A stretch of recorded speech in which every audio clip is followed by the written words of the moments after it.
there's no doubt in my mind he's one of the 8 best players on this team. And even if you add Bandamel and Gary, I think he's one of the 8 best players on this team. Yeah, that's going to mean Jamarcus Lawrence is going to take a seat. And yeah, he's somebody. pretty good too. So, well, it's interesting to see him play this well. I think it's one of the better stories. But the story of this game, Keisei Tamanaga, 30 points, and Nebraska leads with about 4 minutes left to go. In Lincoln at PBA, 62-56, 3 minutes and 44 seconds left to go. I want to make this first at least 10 minutes of the show about Husker baseball. They open up the season on February 17th at San Diego. And so with that in mind, we bring in the assistant coach, recruiting coordinator, Lance Harvell. Lance, it's been a while. How are you? Is he there? I think he's there. Are you there? Top one. Is it the top one? I'm sorry. I apologize. Could you call him back?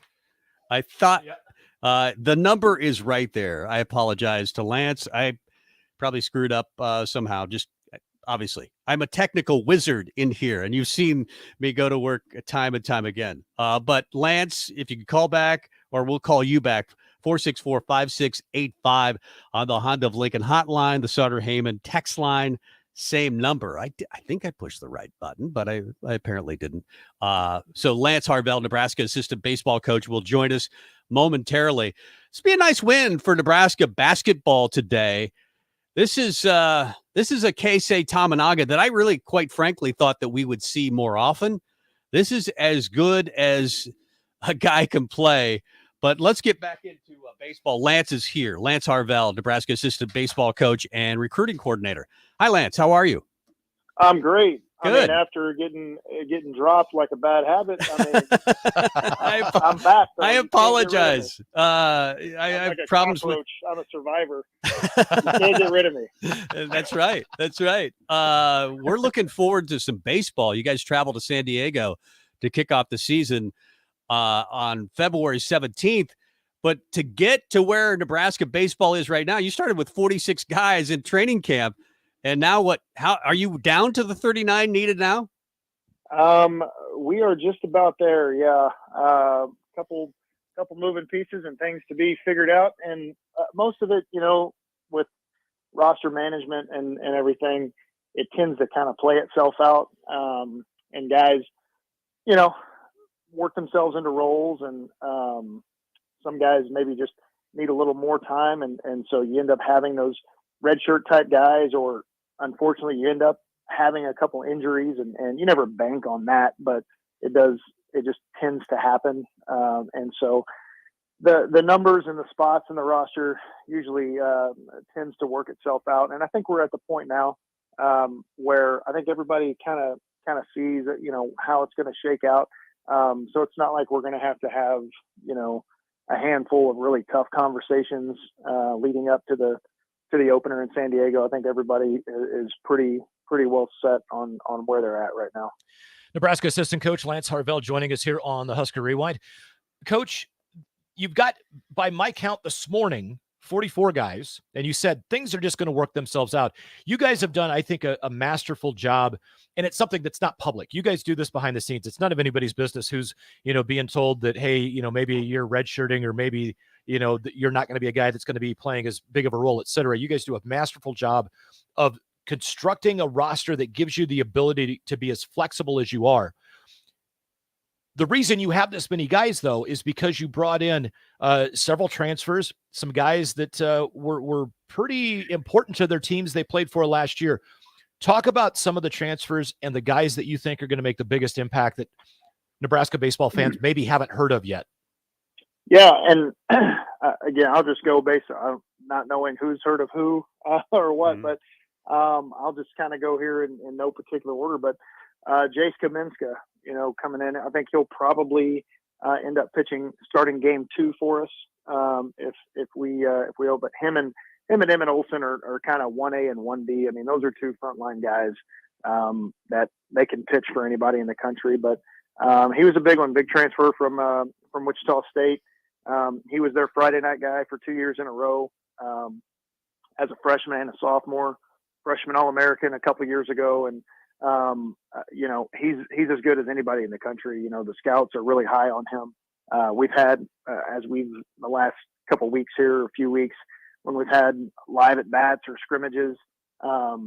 We've had him and Emmett Olson go against each other on the same day, and the scouts have been in here, just oohing and ahhing over those two guys. So he is one, just kind of the first one that comes to mind. Charlie Fisher's another one. He's going to be in the rotation over at first base. We've got several guys we think can jump in there, and based on maybe who we're facing, what kind of lineup we want to play, what the conditions are. We've got a couple different lineups we can play, but he'll be over there at first base. Big power, left-handed hitter. He was an all-conference player down at Southern Miss, and came in here, and he's done a great job. If anybody followed or saw the game against Kansas, he was, he hit a big home run that game, and kind of just saw some of the power I think that he's capable of. He did not play in the fall against UNO. He missed a couple weeks because of a bad back that he had coming in, and was kind of getting that rehab and everything. And once he was back healthy, he's done nothing but hit. But he didn't play against UNO, but he did. That was the first day he was allowed to take BP, and he took a pregame BP with us. And so essentially being the first time we got to see him hit, and he put on an absolute display. I mean, he made it look like he made that park look extremely small. Yeah. Looked like he was hitting golf balls out of there. So he's going to be a power threat in the middle of the lineup. Casey Burnham, another guy, transferred from Kansas, Grand Island kid. Speed to burn. He's going to be out in center field, and he could play some left for us too, or even right field, anywhere. But his speed is going to allow him to play, and he's been really good here. I mean, the last couple days for sure, he has had a really good days. We've had scrimmages and stuff yesterday and today, and he's done really well.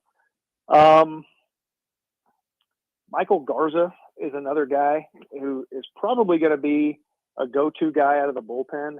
He's going to be a little bit, he could start or he could close games, or he could be long release, kind of that utility knife guy on the pitching staff. He came from Incarnate Word, and he's been their best guy for 3 years, all conference guy down there in Texas, and has led their team in strikeouts for 2 years in a row. He is a guy, talking to a lot of my coaching buddies that I know, because he pitched in a conference that I was in at Sam Houston State, talking to a lot of those guys down there. And every guy said the same thing. They said he is one of the best guys in this league, if not the best. And he could pitch for anybody. And there was a lot of people kind of clamoring after that guy this past summer, especially, and a lot of them too were teams that he played against or pitched against. A lot of the Power 5 schools that they played in the midweek were coming after him because they had faced him and they knew how good he was. Will Rizzo is going to be another one, pitcher transferred in here from A&M. Power righty. He's been up to 96 so far, kind of leading up here in the early goings and our scrimmages and stuff. He's got power stuff. So kind of, those are just a handful there of the 4-year transfer guys, not even counting, the JUCO transfers.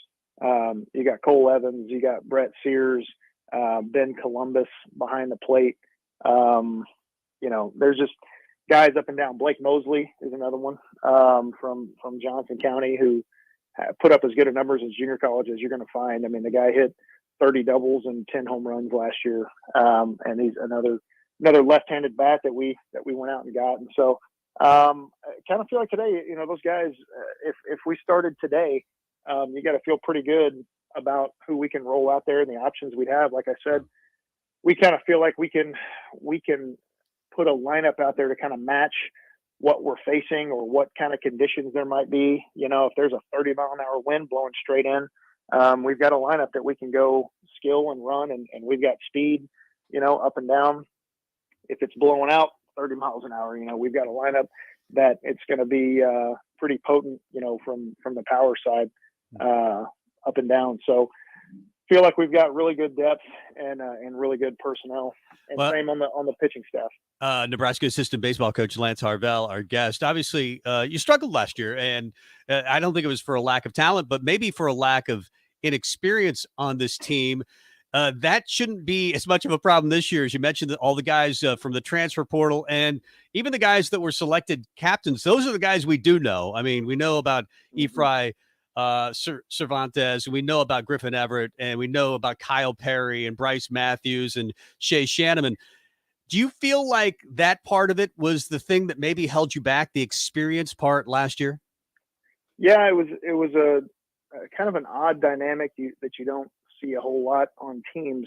We had a lot of young guys and then a lot of older guys, and not a whole lot in between, you know. And I think, and again, going back to last year, when I talked to you guys on the radio last year and talked to everybody, the thing we knew coming into last season was it wasn't about replacing the talent. We had to find the personality and the leadership in the locker room. And you know, it never quite clicked, you know, for whatever reason. And it just never happened. And we were just kind of that team that we were good enough to beat you, but you know, if we didn't show up or didn't, you know, just didn't play well, we didn't have enough talent to take it over, and or we could, you know, we went through a stretch there. We kind of found a way to beat ourselves.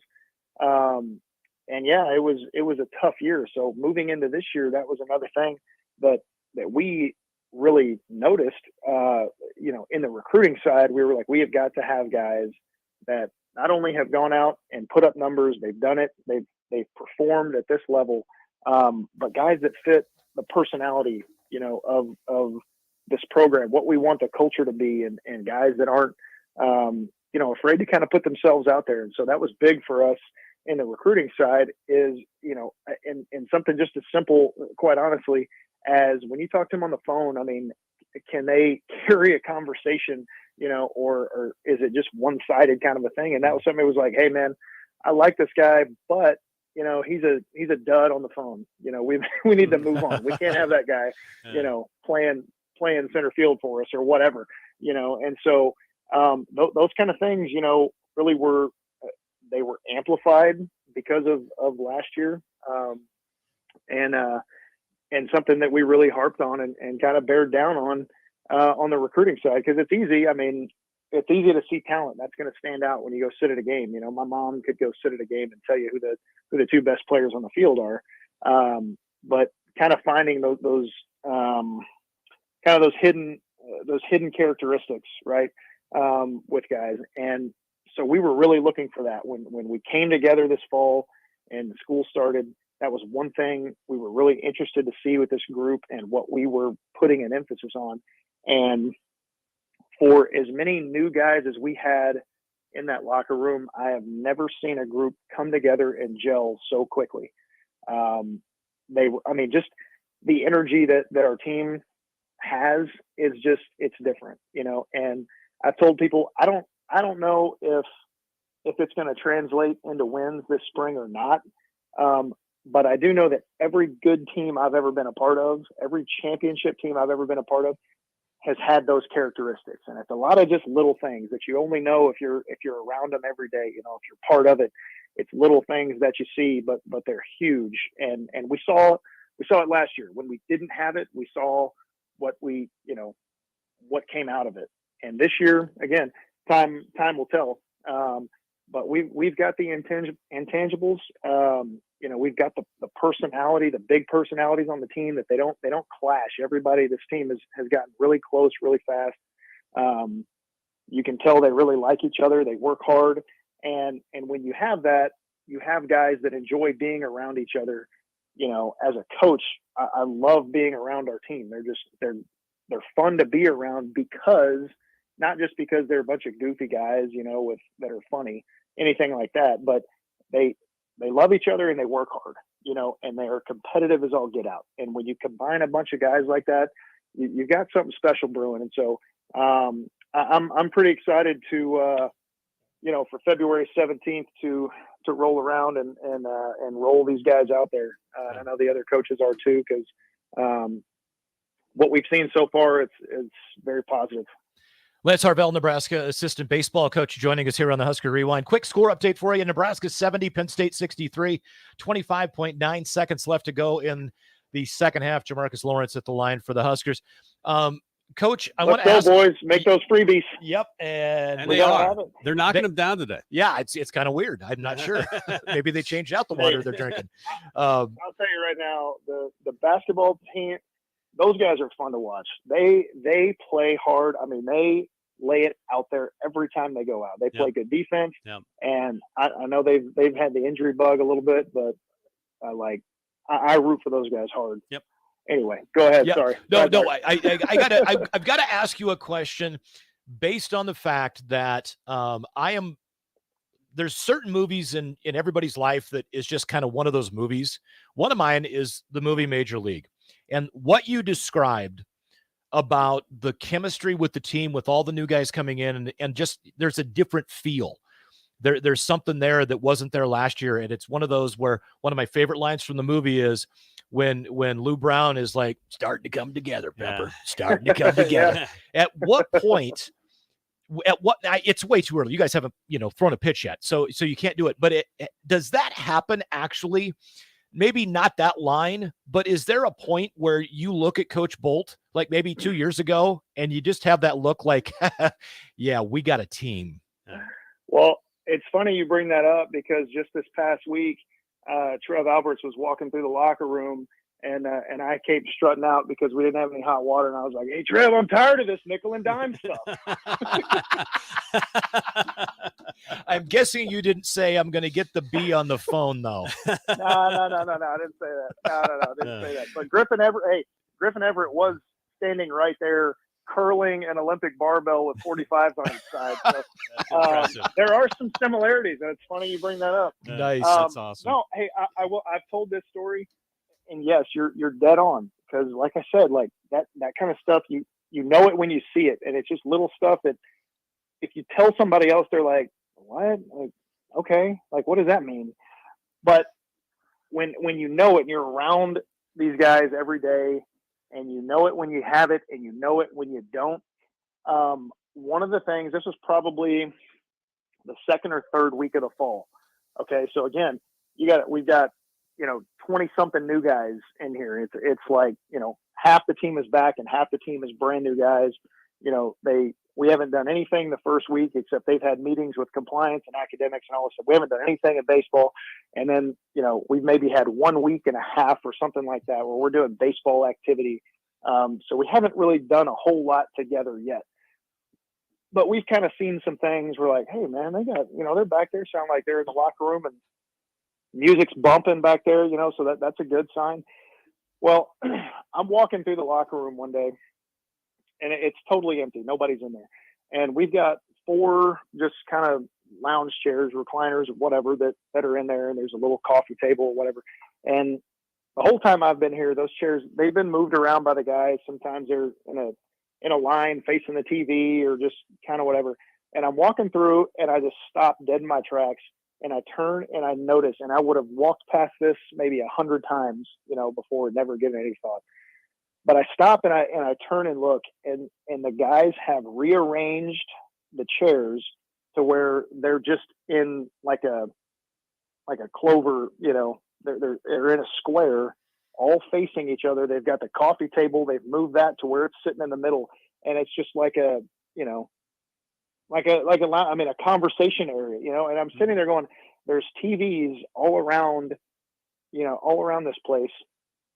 And they've got these chairs all facing inward towards each other, not facing a single TV. And I'm like, that's a good sign. It's like these guys, again, they're engaging with each other. They enjoy each other's company. They're not sitting there on their phone. They're not watching TV. They're not trying to just get in and get out. I mean, they're in there, being intentional with it. And that, again, that is a sign of a good team. And every team I've ever been a part of that did anything and was any good had those kind of things. Another one is Coach Christie had the pitchers at the end of the fall. We're in skill instruction. We're kind of winding things down a little bit. And for conditioning, twice a week, he had the pitchers playing ultimate frisbee over in the Hawks indoor facility. Well, the hitters catch wind of it, and next thing you know, here we go, pitchers versus hitters in ultimate frisbee. And we had to we did it where it was like a best of 3 series, and we had to step in. The coaches had to step in and be the officials in the game because it was getting so competitive. And we're like, we've got to step in. Somebody's going to get hurt, like, because they are getting after each other. I mean, they're trying to moss each other on the, up in the end zone, and they're high pointing, and you see a guy. I mean, it's starting to get physical and get a little rough. And I think I'm watching the old school Detroit Pistons and the Celtics. I mean, I'm like, I love it, but hey guys, we need to tone it down a little bit. And we're sitting and we're playing ultimate frisbee in November. Yeah. And so again, it's one of those things. This group, it doesn't matter what it is. It could be a baseball game, it could be ultimate frisbee, it could be hopscotch. These guys, they like to compete, and they work hard at it, and they're not too cool for school. They'll jump in and do whatever you ask them. And, they're just very comfortable around each other. And we've kind of seen that now that we've been back and preparing for the season, weeks leading up to it. That's translated onto the field. Yeah. Like there were times last year we were just like, is anybody out there talking? I mean, is there any kind of chatter going on? And for a baseball team, that's a big deal, Yeah. And this year, I mean, case in point, today we're scrimmaging today, and I have to completely change our offense for an entire inning because Bryce Matthews is at shortstop. Now, I know he knows the signs, but before I'm even putting anything on, he's chatting it up. Him and Ephraim and Max Anderson are chatting it up on the infield, talking, and because he's basically calling out what I'm about to do. I mean, so it's like, okay, like number one, he's taking control of the defense, and as a shortstop, that's what you got to have. I mean, he's quarterbacking out there, and he knows the game. He understands what's going on, and there's pertinent talk and there's chatter on the field, and he's keeping everybody engaged. Yeah. And even with that kind of stuff too, I mean, when guys are doing that, they're not worried about themselves. Yeah. They're outward focused. They're focused on their teammates. They're focused on the here and now, what's going on. They're not thinking about their last at bat. They're not thinking about the at bat coming up. They're not thinking about the error they just made. They're engaging, and they're in the game. They're in the moment, and that's what we've seen so far. And that's extremely, it's an extremely good sign as a coach to see that in your team. Well, we can't wait for the season to start. February 17th on the road at San Diego. FanFest is coming up this Saturday, February 11th. We got to get to the postgame, Coach. We want to have you on all season long to break down this season and get to learn about all these new guys on the team. I can't wait for Husker baseball to get started. Yeah, Tom, you got my number. You let me know whenever, and all right. I'll come on and I'll talk shop with you guys anytime. Heck yeah. You're the best. Thanks, Coach. Love Lance Harvell, Nebraska assistant baseball coach, recruiting coordinator. You could tell the excitement that he has for this team, and that didn't happen last year. It was a young team. It was like he described it, a lot of young guys and a lot of really old guys, and you just never found it last year. I think they really like this team. Just to put a bow on the segment before we jump to break and get to the Hoops post game, I was down at Haymarket Park a lot in 21, and because I was working down there, and in 19 and 18 and 17 and 16. Anyway, it is so much fun to watch that team when they are playing well. And I'm not going to lie, I am beyond excited for Nebraska baseball. I think they're going to be good. After that conversation, there's a lot of guys I've never heard of fun team that they really, really like. Nebraska wins in basketball today and improves to 11-13 on the year after snapping a 4-game losing streak, I should say, as well. They win 72-63 over Penn State at home. Keisei Tamanaga absolutely went off for 30 today, and he's obviously coming back for another year. So maybe we shouldn't be as negative about next year as we were thinking. I want to talk about a lot about this game, sure. And the fact that Nebraska has 5 of their next 7 games, or 4 of their next 6 games, I should say, at PBA, some winnable games. They're not going to go to the NCAA tournament, They're not going to go to the NIT, but this is a team that could make some noise if they continue to play like this, and I want to talk about them. Coming up next, Mike Melby there, Tom Stevens here. Normally Husker Rewind, but it's the Husker basketball postgame show. We've wikied the turntables, and it's gone from Husker Rewind to the Hoops postgame as soon as we come back after this on 93.7 The Ticket. Victor deployed for the first time to Afghanistan in 2003. At 4 a.m, my phone rang. They said, "I regret to inform you that your husband was wounded in action." Victor sustained a moderate traumatic brain injury. I was doing school full-time, and I was also then caring for Victor. One of the most important elements of caregiving is taking care of yourself. I just didn't want to forget that I also had goals and that I also had a life. What I did is I challenged Victor to meet me halfway. There are almost 6 million military and veteran caregivers across the nation. We have our own journey, and we can fulfill that journey at the same time that we are helping our loved one. Visit aarp.org/caregiving for a free military veterans guide to navigate your caregiving journey and better care for your loved one and yourself.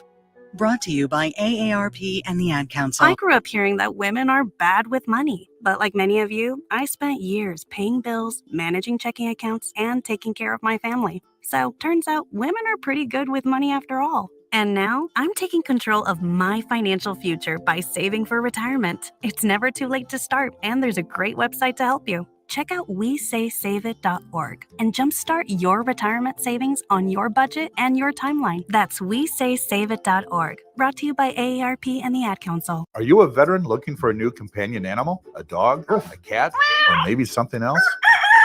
The Nebraska Department of Veterans Affairs Vets Get Pets program can cover up to $350 of your pet adoption fees. Visit veterans.nebraska.gov/vetsgetpets to learn more about program requirements and how to apply. Want to help support the program? Get your Vets Get Pets specialty license plates from the Nebraska DMV. Sponsored by the Nebraska Department of Veterans Affairs. Aired with the Nebraska Broadcasters Association and this station. This is the Sunday Rewind on 93.7 The Ticket and theticketfm.com. We are Troop 64, and you are listening to 93.7 The Ticket. I had no idea what that is, but I played it anyway, Mike. I was looking for the Hoops post-game sounder, but you're going to have to deal with the Husker Rewind sounders because I don't know where they are. I'm not Bach. Maybe when Bach gets here, he can take over. Yeah, I think he'll be here in a mere matter of moments. I've already hung up on Lance Harvell. By the way, how great was he? I think he's going to be on all season long. But it is the Husker postgame show as Nebraska wins today over Penn State, 72-63. And that's the best they've played offensively all year. Am I crazy by saying that? That's the best they played offensively all year. It might be, which is saying something from a couple of games earlier when they were at full strength. But they won those games. I mean, they won the Crate game. They played okay offensively, but they won that game with defense. They won the Iowa game with defense. Today, they won because they shot the ball at a really high clip. At one point, they were almost 70%. Well, and I mean, you got to give a tip of the cap to Penn State, the fact that they managed to outscore Casey Tominaga. Tominaga goes for 30 today, 5 of 10 on threes. Although he did miss a free throw, he's now missed 3 free throws on the year. If we see line one start up flashing there, okay, I have an idea of who it might be. So we'll go there. But yeah, Nebraska today, they got off to a quick start, and this is something that Coach Hoiberg talked about numerous times. Gosh, on probably 5 or 6 of the losses, where you're like, man, we just. We started so slow. We dug ourselves a hole. We were down, by 11 in the opening 4 minutes. Well, they got beat by 10 or they got beat by 12. And you're like, man, that opening 4 minutes, that stinks. And then lo and behold, games that they have come out. And this is the big difference to me between this team and last year's team and this team earlier in the season as well. When they come out and play well, normally they play well for an entire ball game. The wheels fell off with 10 minutes to go at Illinois the other night. And I'm going to talk about some stats here. If you want to grab line one, Tom, I'm pretty sure I know who that is. And it's one where today they just simply they kept taking the roundhouse rights from Penn State with the threes. Oh gosh, what's his name? Lundy winds up hitting a PBA record 8 threes today, and jumping on the Honda of Lincoln hotline with us right now, 9-year NBA veteran and Nebraska Basketball Hall of Famer Eric Strickland. Strick, did you get an opportunity to watch a big chunk of the game? Oh, I did. Absolutely. I got a chance to see the game, and it was good. It was good to see, the team finish it out. And, just on the onset, it goes back to what I've been talking about. Nebraska has to find a way to get 70, have an opportunity to win. I thought they played tremendously well on defense. They had a great game plan. You had great flashes of glory all throughout, but I'll let you ask the question because you're running the show today. They had a great start, though. I mean, it's a great game. You have to take care of and do it at home. You have to win. A few things you can all work on, but for the most part, it was a solid game. Nebraska Hall of Famer, 9-year NBA vet, Eric Strickland, our guest on the post-game show. If I would have told you Derek Walker gets you 9, and with the turnovers he had, and you're only going to get 7 from Griesel, would you have said they would have won today? Not at all. Not at all. No, that to me didn't come through as a recipe for victory. Yeah. But that doesn't mean anything at the end of the day because you had other guys kindly make great buckets. I will say I love the ball still going through Derek Walker. I don't care, anything other than that. I love that the ball goes through him. But I also got to see that I like the fact that Tominaga is cutting the way that he's cutting. He's setting guys up. That's why he's getting shots. I would like to see more of that from C.J. Walter. That's his activity. That's just staying active. That's the stuff that Rip Hamilton used to do. That's the stuff that Allen Iverson. That's the stuff that Ray Allen. Guys that stay on the move. They're constantly moving. They're giving you a lot of different things to look at. And then he's able to find himself in backdoor situations. I mean, Lundy shot the ball well out there as well. They all did for the most part. Yeah. But to be able to contain them, that was a tremendous thing that they were able to do. Again, down the stretch, they got to make free throws, and they made enough. Big shot by Jamarcus Lawrence as well. Yeah, and he goes 3 of 4 from 3 today. He's a guy, and I was talking to Tom during the game, and I'm like, there's times that Jamarcus Lawrence, with what he does with the basketball, the way his mannerisms are with the court, he was a guy at his last stop where he was the dude. He was the guy. He carries himself that way. There's a confidence, and as much as it sucks that he's playing a lot more now because of injuries, there's little bits and pieces of his game that, boy, they just seem to get better every game. He had 9 rebounds today. Yeah. 9 rebounds. And that's the thing, because to me, rebounding is where I think he struggles, especially on the defensive glass. He gives up a lot of offensive boards, but he's a guy that you just kind of see coming into his own. I want to ask you, you mentioned Casey Tominaga and the way he cuts. I'm going to bring up a player that I thought of with the ball, or with the off-ball movement. They were like the Energizer Bunny. They never stopped moving, and that was Teran Petaway. I thought when Nebraska had that year when they went to the NCAA tournament, went 13-14, Petaway never, ever stopped. He ran the entire game. The only time he stopped is when the guy he was guarding was not moving or they were playing zone. Because on offense, he never quit moving, and he cut all the time. What does a guy like that do for you as a teammate? I mean, well, you know he's going to open up opportunities because you're going to either give up shots as they did. They challenge shots. He just made big shots today. That's what big time players are designed to do. And I knew that as he would get more freedom, his confidence would come through because of the fact of how well he played in the international play this offseason. So I knew he was going to be ready. It was just a matter of how they were going to use him.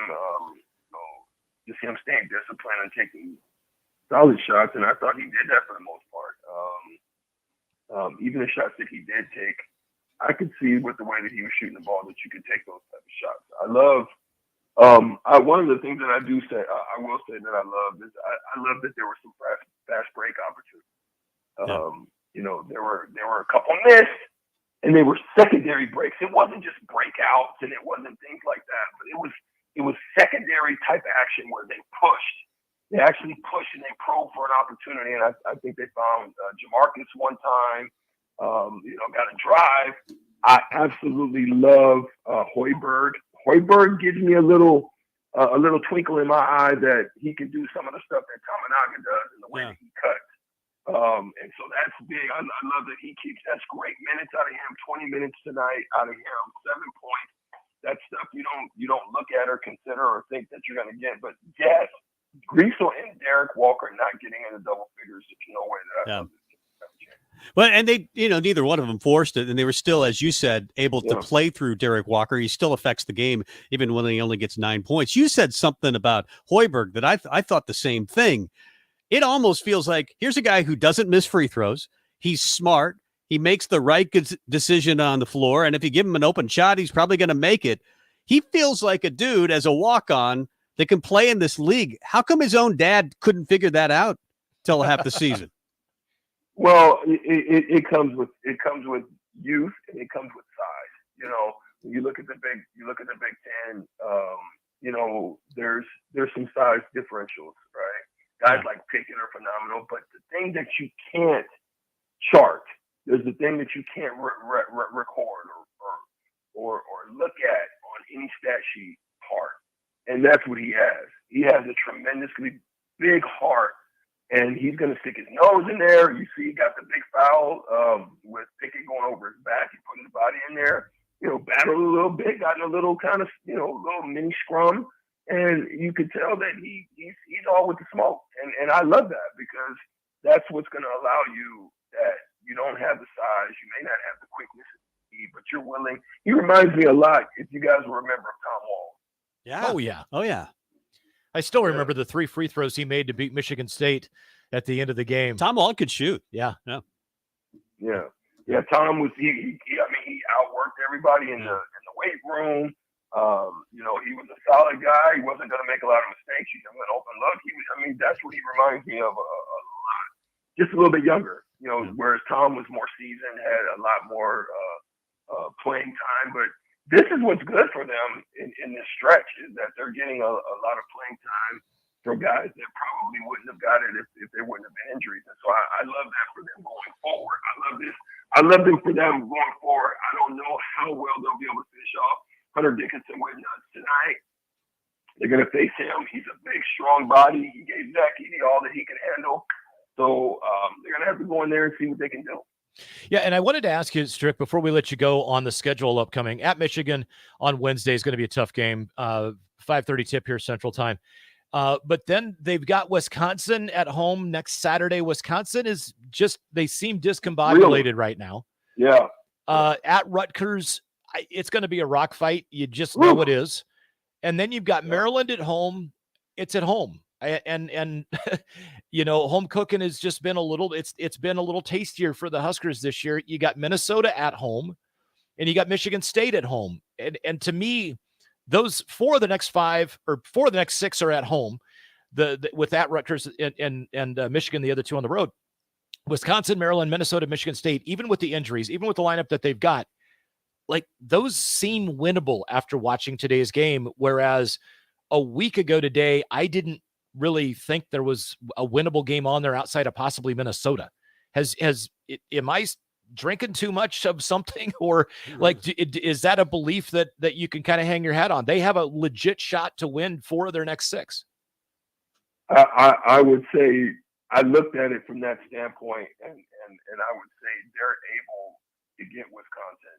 I think they're able to get Maryland at home. I think those 4 that you named, I think they're able to get them. Again, if they don't get into the 65 to 70 range, however they got to do it, it's not going to happen. But the scouting report is going to go through the roof on Tamanaga.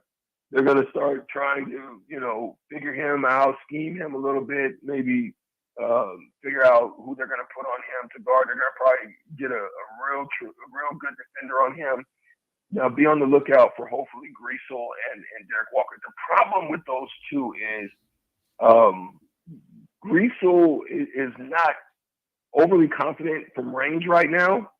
So when he gets in there, Derek's got to kind of work. They kind of got to work in a tandem, right? There's times where sometimes Derek will get kind of just lost. He kind of did it a little bit tonight where he moved, like they got to move on a string. So as Greasel goes to the middle, Derek's got to, if you can picture it, if he's on the baseline or on the other box, he's got to slide to the strong side box and allow Greasel that space to work across the middle. Otherwise, it clogs things up. That way, he's either going to get a drop off if his guy doesn't go with him, or he's going to get a rebound opportunity. So that's why they kind of got to work on that movement in tandem together. It's kind of like it's a shooting pocket position for a post man that he has to find when you have a guard or somebody that's getting in the post with you. And so if you're not going to stretch, Derek right now doesn't seem like he wants to stretch.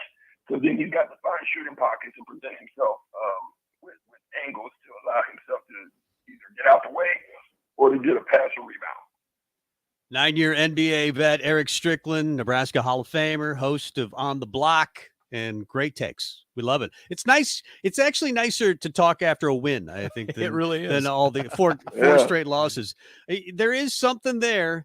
Is you're feeling that Hoiberg's probably coming back, right? I mean, it's games like this. You win a couple more. You show signs that guys like Jamarcus Lawrence, is progressing. That maybe you could play Hoiberg. Maybe he could play his own son in this league. There are some signs of light that tell you maybe this will be the guy.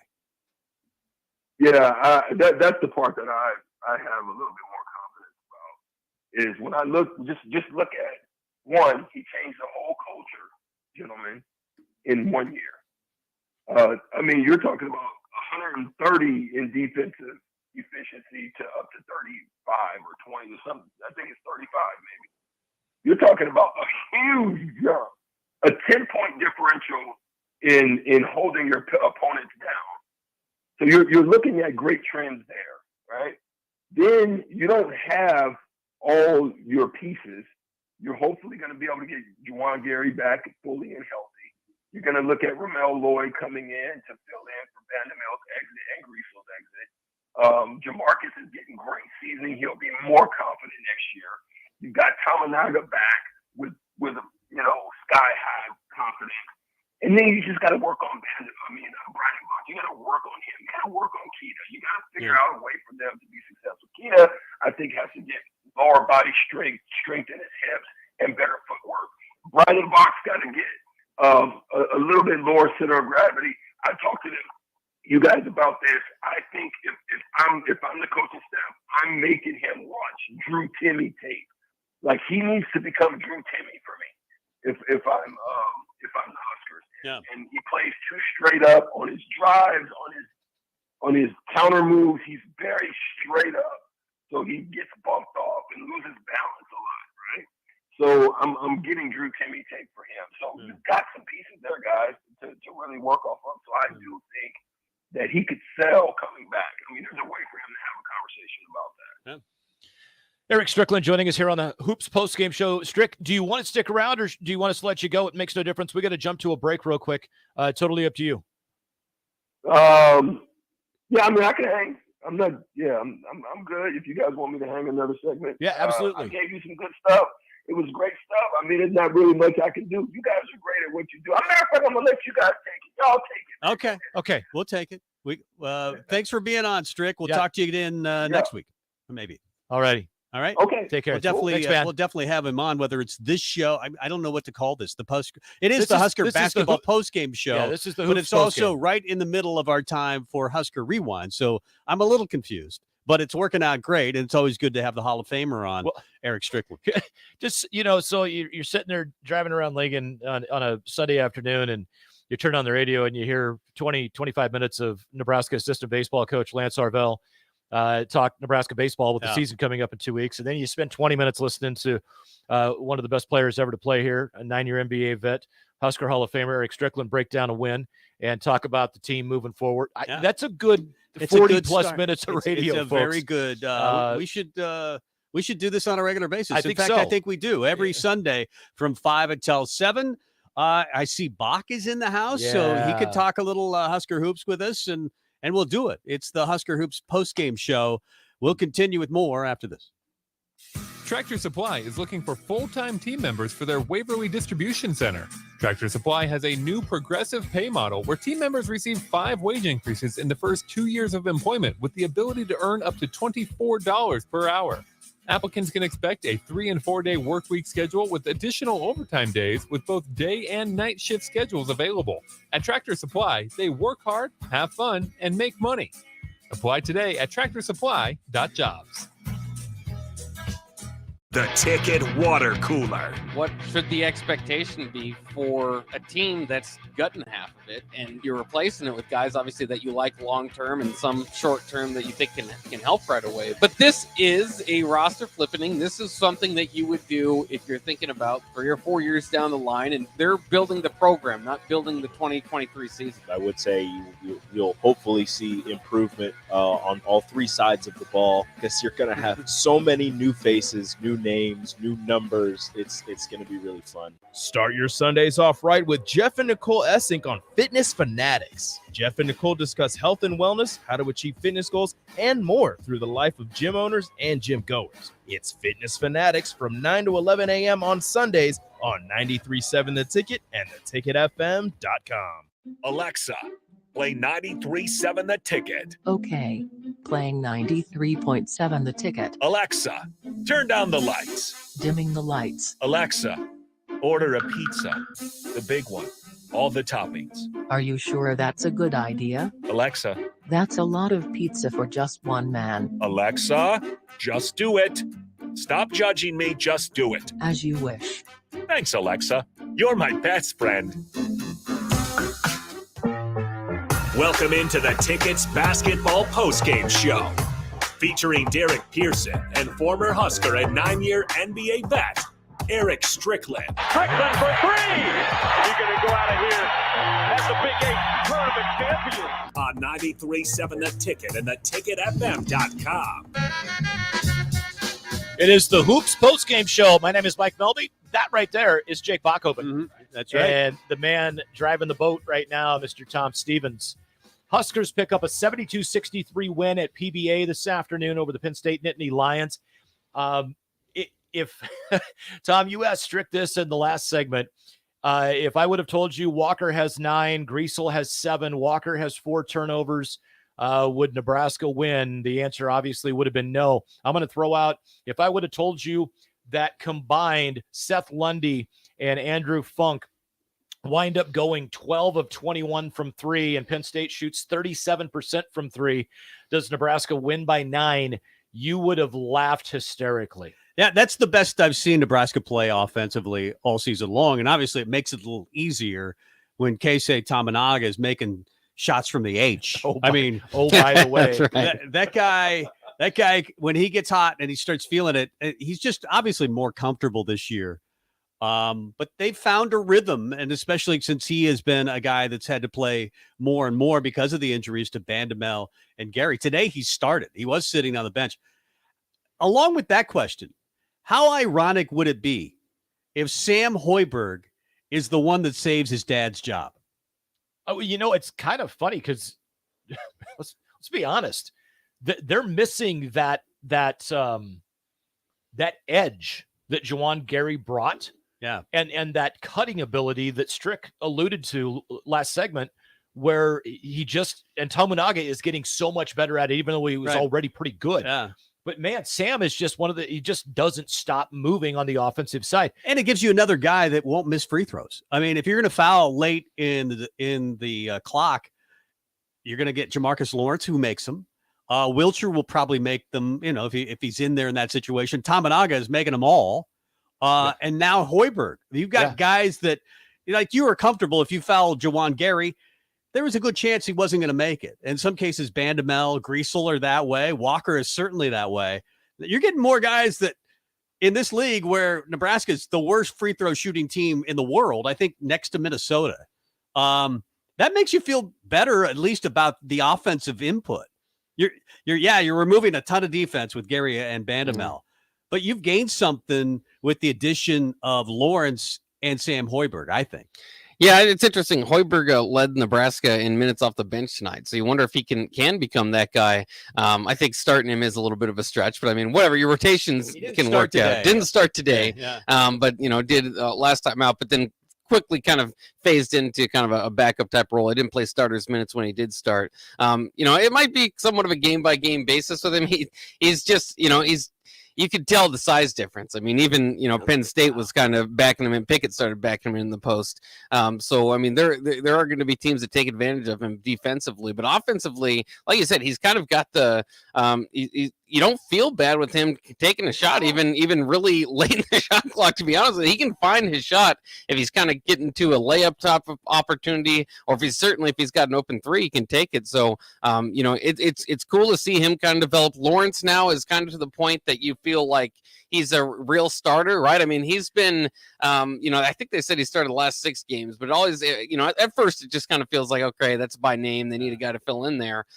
Certainly, has stepped up and hit some big shots and got some rebounds there at the end. But there's a point when he took the ball and he started kind of pressing it, and he really didn't do much else. It was a very small portion of the game, but he got the ball and then started going up the court, realized that he didn't have the numbers and kind of backed out of it.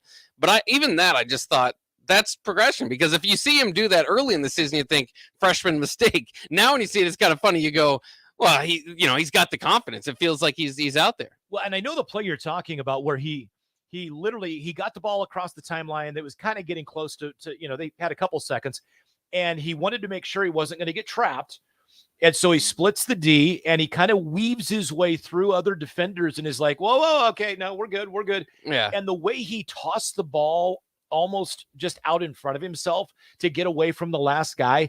And that was a play where I said to Tom, and I said it to Strick last segment, that that's a dude type of play. That's something that you do when you have confidence. Mm-hmm. All right. Yeah. I got to get through this. Yeah. Okay. And it was just this, I'm good. I'm here. We got the ball. Come foul me. I'm ready. It was and that doesn't happen, quite honestly, with the injuries to Gary and Bandamel. Yeah. He's not going to be able to make that play because he's not going to be in the game at this point. Off the Sutter Heyman text line, what do the Huskers have in their pipeline for big men recruits? Jamarcus Lawrence looks like a strong point guard possibly for next year. That's from I think he's more of a 2. I think he's more of a 2 as well. He's definitely, I don't know that he's going to run the show, but as far as big men in the pipeline is empty as far as big men. Well, you've seen them. They're out there. Blaze Kid and Breidenbach. They thought they had a kid, I think, from Colorado, Dagdango, I believe. That's right. I think he's committed and signed with Rutgers. That was their big hope. 6'10" kid who I think can go out on the floor. It'll be interesting to see how they handle it, because there aren't a lot of guys like Walker who can get to the hole, finish with either hand. That is the passer. Yeah, he makes a lot of turnovers, but say you're going to go replace Derek Walker out of the portal with somebody is probably a little unrealistic.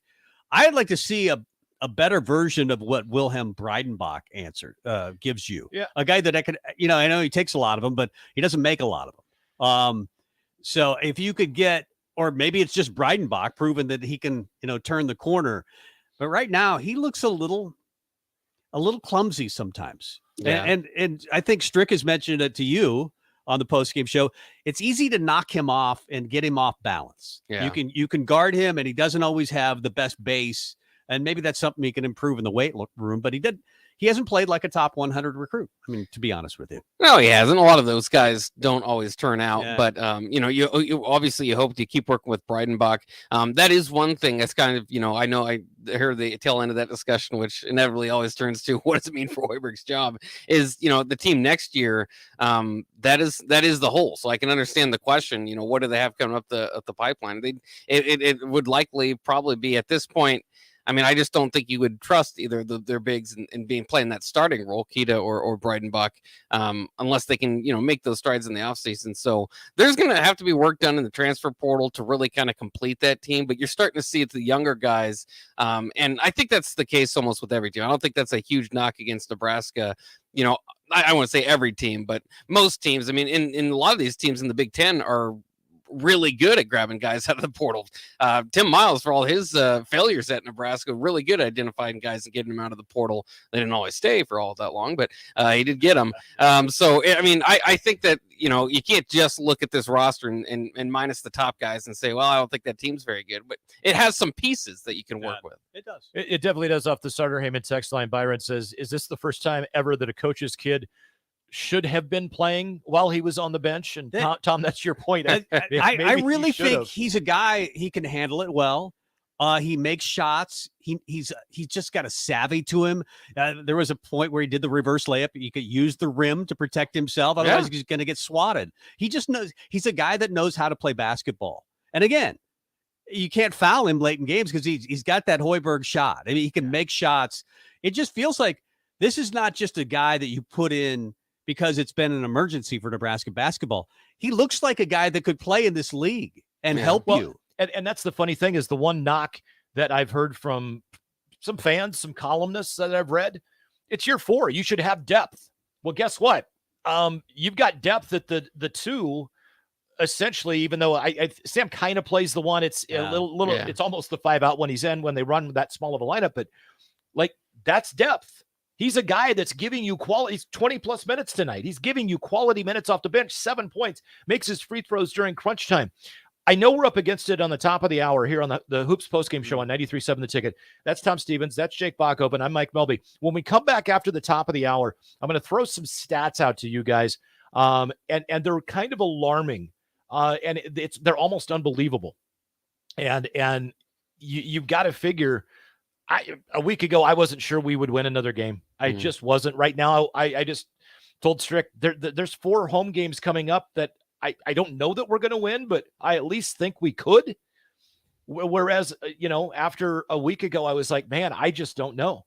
But that first 48 minutes, or excuse me, what would have been 28 to 29 minutes against Illinois, and now today, and I'm like, oh, you know what?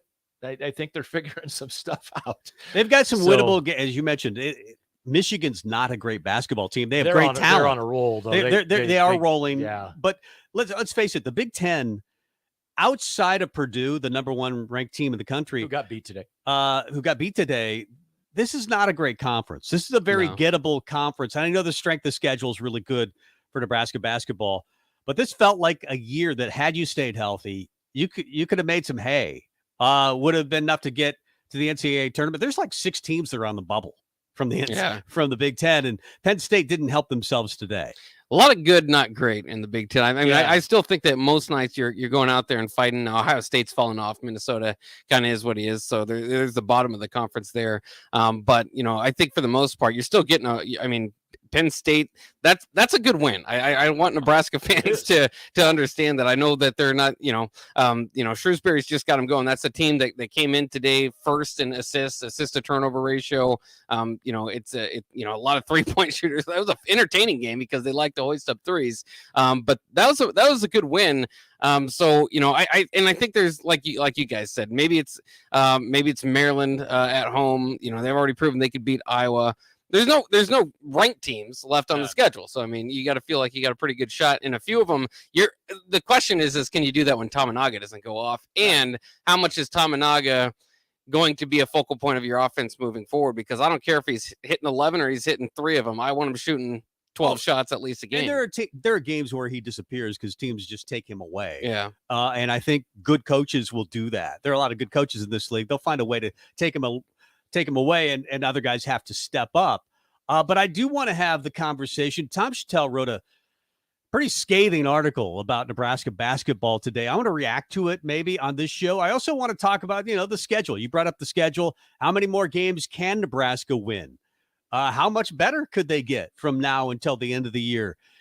It's at least a conversation about Hoiberg's future that we probably should have on this show. It's the post-game show, the Hoop Show. He's Jake Bachhoven, Mike Melby. I'm Tom Stevens. Back with more after this. The captain, Vershawn Jackson. One of the baddest corners to put the pads on, Kenny Wilhite. Like I told Riley, when he told me he was going to keep me on his staff, I said, hey, can I visit with you for a minute? I said, hey, people in this state a little upset because nobody's been into the local schools. I said, you went on record saying that you're going to take care of home first. You might want to get in these schools. And we were in the office, and I said, look outside that window. I said, if you draw a circle 500 miles around this place, that's the foundation of the University of Nebraska. You better get in these schools. I said, if you don't, you ain't going to be here long.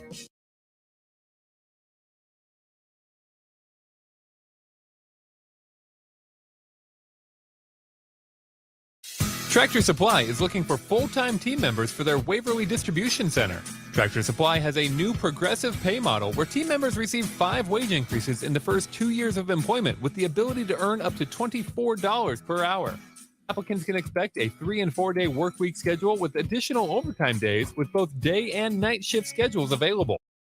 At Tractor Supply, they work, have fun. Apply today at Tractor Supply. Good job.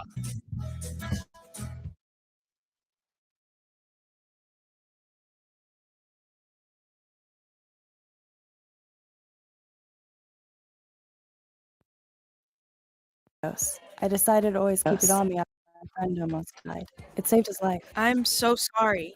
That makes me want to have it with me too.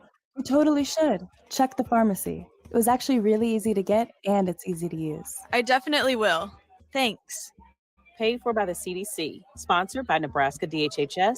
Aired with the Nebraska Broadcasters Association and this station. This is Lincoln's home for sports talk on the FM dial.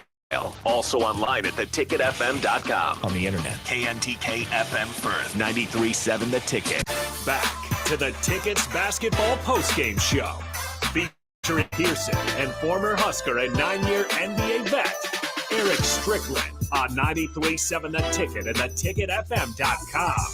We are in for Strick and DP, and we had Strick on the show in the first 15 minutes of the show, the post-game show, the Hoop Show, as Nebraska wins today 72-63 over Penn State. A mild upset, you would say, but we look at the schedule, it seems winnable. And I asked the question before we went to break to both you guys. It's hard to see Hoiberg really on the hot seat unless it just is absolutely horrible going forward. Obviously, he has legitimate excuses. His 2 best defensive players, 2 of his best players, period, in Gary and Bandamel go down. And then he's added his own son to the mix, and he's been really, really good. It almost makes you question, why isn't the coach playing his son? And it's just the opposite, as Bach mentioned, as Melby mentioned, Mike Melby mentioned as well, that we sometimes hear that opposite. Why are you playing your son? Why aren't you playing your own son?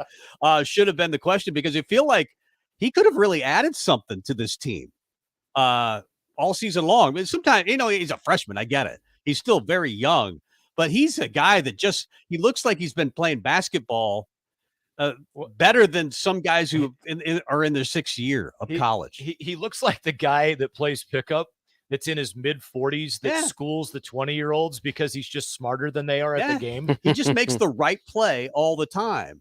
And I asked the question a little facetiously, but thinking maybe there's some truth in it.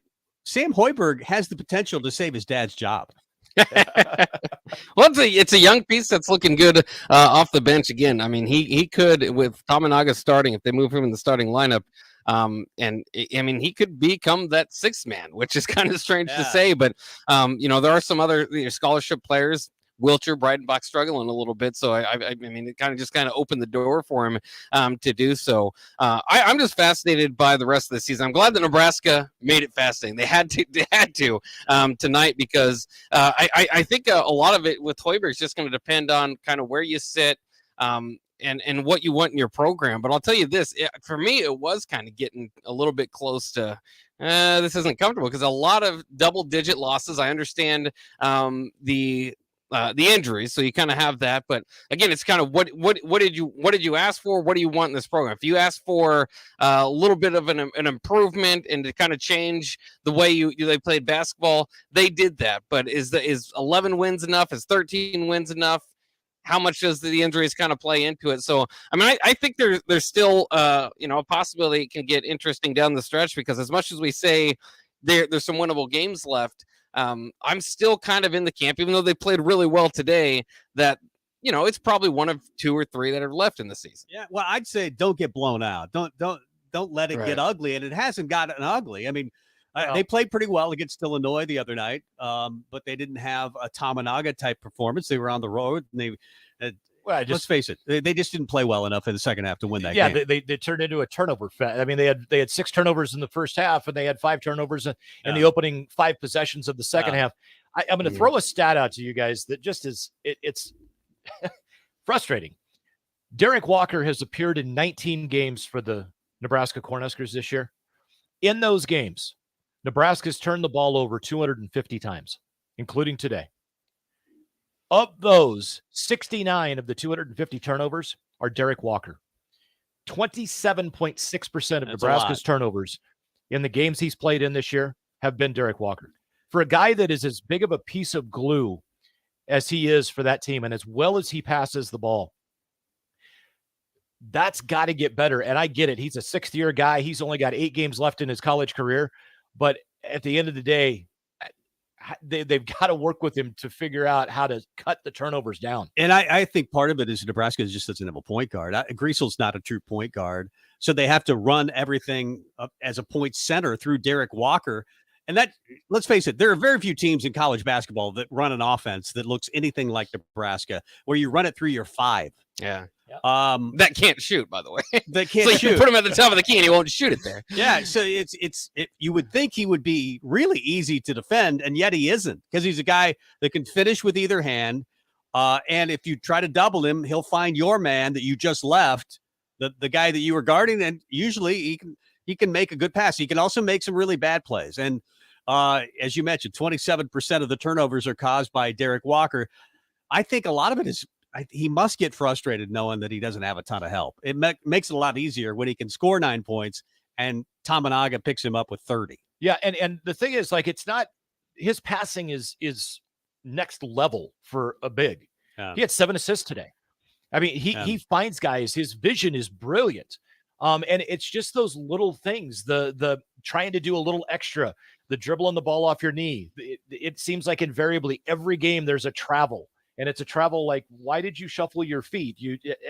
But the other thing that I think could get frustrating for him, and I know it would drive me insane, he gets called for the most ticky-tack fouls, like he's a true freshman walk-on that doesn't deserve any break by a referee. He does get some bad calls. And then flip side, he doesn't get calls on the other end when it's even a little more than ticky-tack. Yeah. And it's like, come on, Derek, fight through it. It's like, what do you mean? He got kind of frustrated about it. Hoiberg mentioned that post-game, last game out. And to add to that, I mean, there's just got to be so much pressure on him walking the building, not just to run the offense, but to stay out of foul trouble, because they know, I mean, the team's ceiling or whatever they're going to do that day significantly gets, is lower with Derek Walker on the bench and foul trouble. So, I mean, he just carries a lot, and that's what I'm excited to see Tamanaga in this starting role. I hope, again, I think regardless, your best shot is giving that guy shots, giving him opportunities, run your offense through him. If the defense,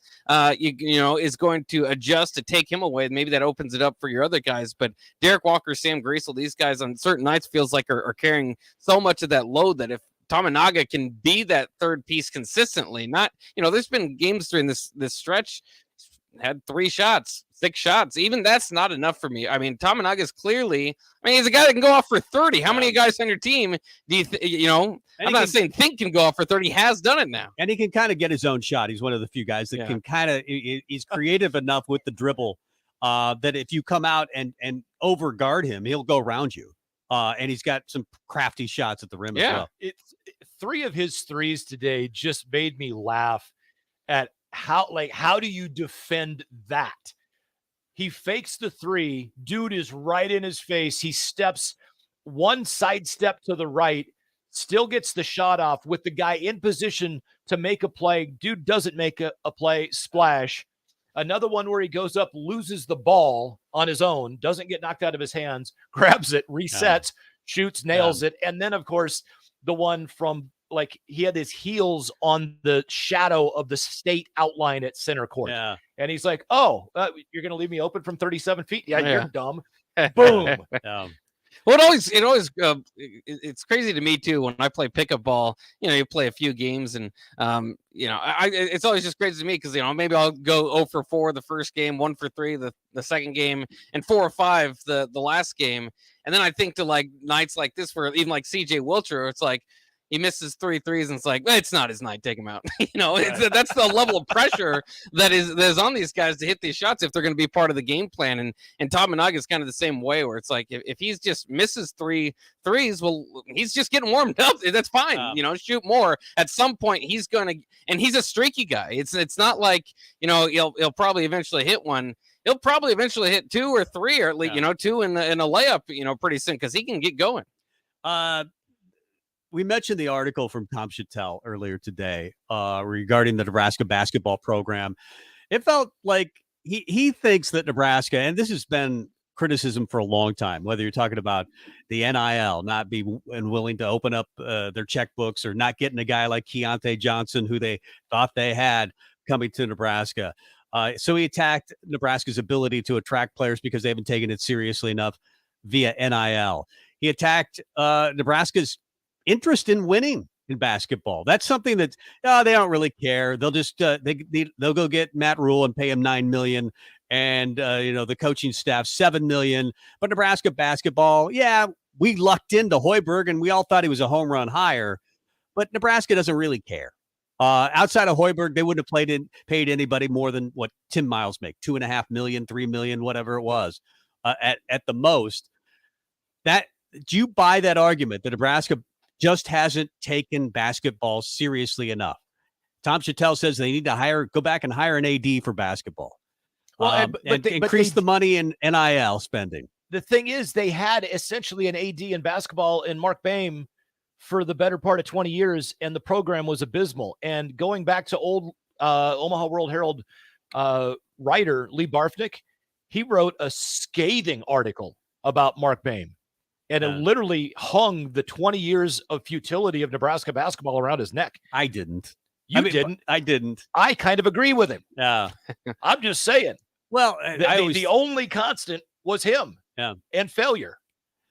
I do think it's sad that Nebraska consistently draws, among the top 20 in attendance every single year. You could tell the passion. It's not because of a lack of passion from the fan base that all the Husker fans just care about football and they don't give a damn about basketball. They show up in droves at PBA to watch a really bad product, at least the first 3 years. And then we saw signs of life in year number 4, and then the 2 best defensive players get injured. And you're just like, well, they're cursed. They don't care about basketball. They won't spend enough on NIL. You just throw every excuse on the fire and let it burn. Well, and I think that's where you're going to have interesting debate when it comes to the Hoiberg decision, because if you bring back a 13-win ball coach, you're kind of giving ammunition to those guys that are outside saying they don't care enough about basketball. So, I mean, I that's why I think it could be interesting moving forward. I don't necessarily, I mean, do they need more NIL? I mean, I heard Matt Abdelmassi go on a podcast and said, we just can't compete with the big guys. So, in NIL basically. So, I mean, but have you tried? Well, I think who can't, I mean, who's going to compete? Nebraska's a football school. It will be. So I think most of your NIL contributions are going to go to football. I'd love to see it moved over to basketball. And like you said, the passion's there, but it's hard to say because they hired Fred Hoiberg. This is, to me, this is not the time to say they just don't care about basketball because Hoiberg hasn't worked out. But that was a big national hire. Yeah, but then you get a chance to sign maybe the best. He is the best player in the Big 12 right now in Keontae Johnson. Yeah, he's the best player in the SEC. Yeah, and Nebraska had him. We all know the story. Nebraska had him, and it wasn't NIL related. You can't blame that. I think he was going to come here regardless of how much money. But, they did a health test, and here's a guy who had collapsed on the floor his freshman year at Florida, so they decided not to take the risk. Kansas State did decide to take the risk, and they're having their best year in the last 20. Yeah, they're number 7. Yeah. It just feels like, yes, of course he tried to go to Nebraska. And of course he would have been among the top 5 players in the Big Ten because that's the luck Nebraska has. Well, it feels that way, right? You get punched in the gut. But I mean, that one's a tough one because there are a lot of teams that didn't want to Remember touch. The Sally story that Robert Sally went off and scored against Memphis. But the guy they didn't get because they couldn't get in the door goes to Memphis and makes 7 threes at the NCAA. But if your health people tell you no, I mean, I go back to Chris Bosh. Chris Bosh could have played like 6 more years in the league.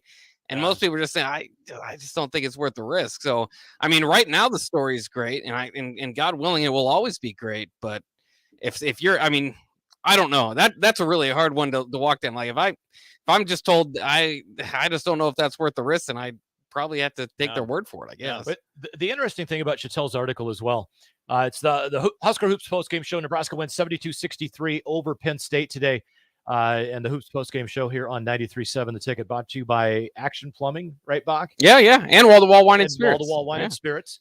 And the thing that I took out of that article was Tom Chattel said, I think Trev Alberts should pick up the phone and call former Creighton athletic director Bruce Rasmussen and say, how would you like to be our AD in charge of basketball? And then he alluded to the fact that it's a phone call that Rasmussen would probably take. And I'm like, Tom's a guy that he's got some of that old guy wisdom to him. Yeah. And that's a call that I don't think a lot of Nebraska fans would like, just because the whole Jasker thing. But I'm like, that's not a bad idea. If I were to make one call, and this doesn't work out for Fred Hoiberg, and I am rooting for Fred, because I love Fred. I really not love him, but I really like him. I don't have any personal love. Yeah. But I like Frost. I thought it was a home run hire. I thought it was an automatic home run hire, and that this guy will get us to the NCAA tournament in 2 years, maybe 3 years. But then I didn't realize that the transfer portal market had changed since he, first started recruiting transfers to Iowa State. And it didn't work out with Matt Abdelmassih. But I'm rooting for Fred. If they could show more performances like today, I think Fred will be the coach. I don't think Trev is grading so hard that he's necessarily looking at, is it 13 wins? Is it 14 wins? Is it 15? How do they look? Yeah. What does it look like to me? And do I need to pay an $11 million buyout? Because I really don't want to do that. And I think another reason is Fred is a good basketball coach, and he did change. But was it too late? I mean, 3 years of really, really bad basketball, and now you're going to go for the 4th year. This will be the worst 4-year stretch in the history of Nebraska basketball. Yeah, they're already on the worst 3 years. So it's not going to change. And you can gloss it up any way you want to. He changed the culture. He changed who he was, and now they're playing harder. But to me, that's the one thing I demand from every team is you just play hard, and we praise. I know Nebraska fans want to see, a team that plays hard, and now they have it.